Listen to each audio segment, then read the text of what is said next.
To begin our Zentangle Candy, we're going to start with a circle tracer. So using your pencil, you're just gonna follow that circle tracer and you're gonna cut that circle out. So I've already gone ahead and cut my circle out. When we have it cut out, we're gonna fold it to get those divided parts. We're gonna fold it in half, looks like a giant taco. We're gonna fold it again, looking like a giant slice of pizza. That's 2 folds. On my 3rd fold, it's gonna look more like an ice cream cone shape. At this point, I like to peek to see if I cut my circle out really well. I have a little bit of overlapping right here, so I'm gonna just trim so that my work is nice and neat. I folded 3 times. I should have 8 different parts.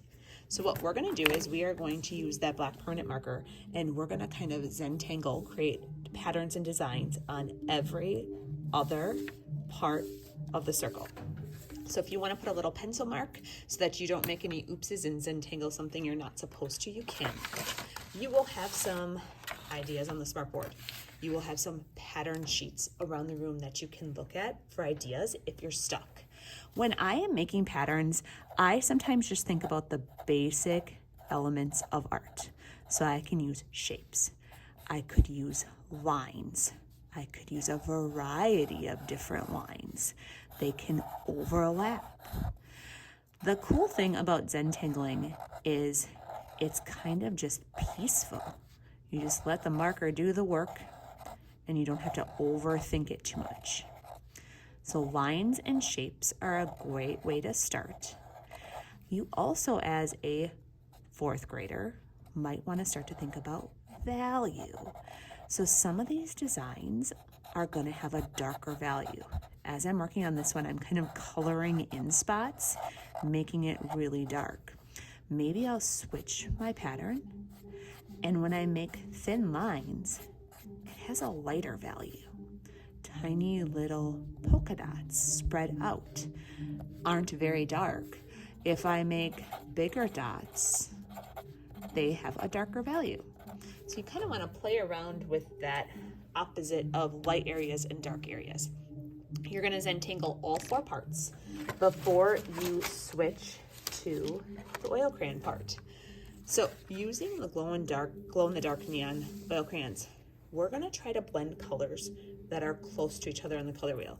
So I realize that with the glow in the dark, we don't have perfect matches of all these colors, but you can kind of start to line them up and see what works.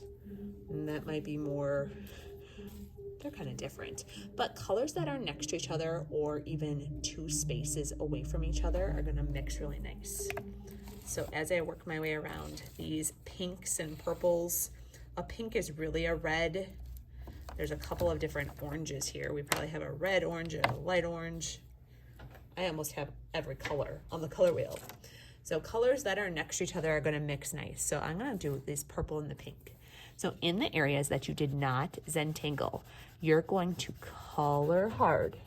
You're going to fill in that space.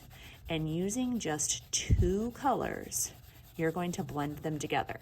So I colored about half of that. I didn't like make a straight line in color. I kind of just guessed. The color next to purple on the color wheel would be a reddish or pink. Again, I'm coloring hard. And when we blend colors with oil crayons, there's a couple of different things we can try. We can mix with our finger. These work really well with that. Or we can just overlap the colors, layer them, going over them a couple of times.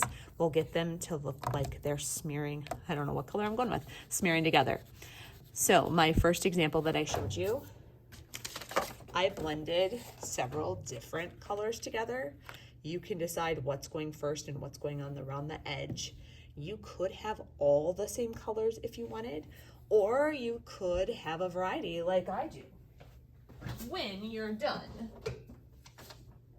Zentangling and coloring, our next step is to make the ends of the wrapper. Clear this out of the way.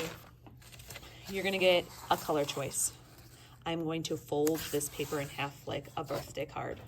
From the fold line, I'm gonna make a diagonal line And what I'm doing is I'm making a trapezoid shape right here. So the triangle parts right here are going to be scraps. That's a scrap. And we will collect these scraps because they're neon papers. We'll be able to use them for something. When I open this up, it looks like a big bow tie. I'm gonna cut right down that fold line. I am gonna be a problem solver and save some time. I'm going to take both of these trapezoid papers together at the same time, and I am going to accordion fold. So I fold a tab, flip it over. Take that whole tab with it, flip it over.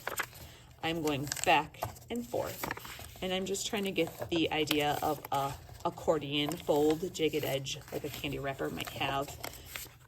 And as I get to this spot, my fold's got a little bit goofy because of the trapezoid shape. I'm gonna kind of stretch these out. And when you have your circle completely zentangled and your accordion papers folded, you're gonna find a teacher and they will staple those together. They will not, maybe even some tape or a staple, they will not hold glue very well. That is your finished glow-in-the-dark candy for our art show.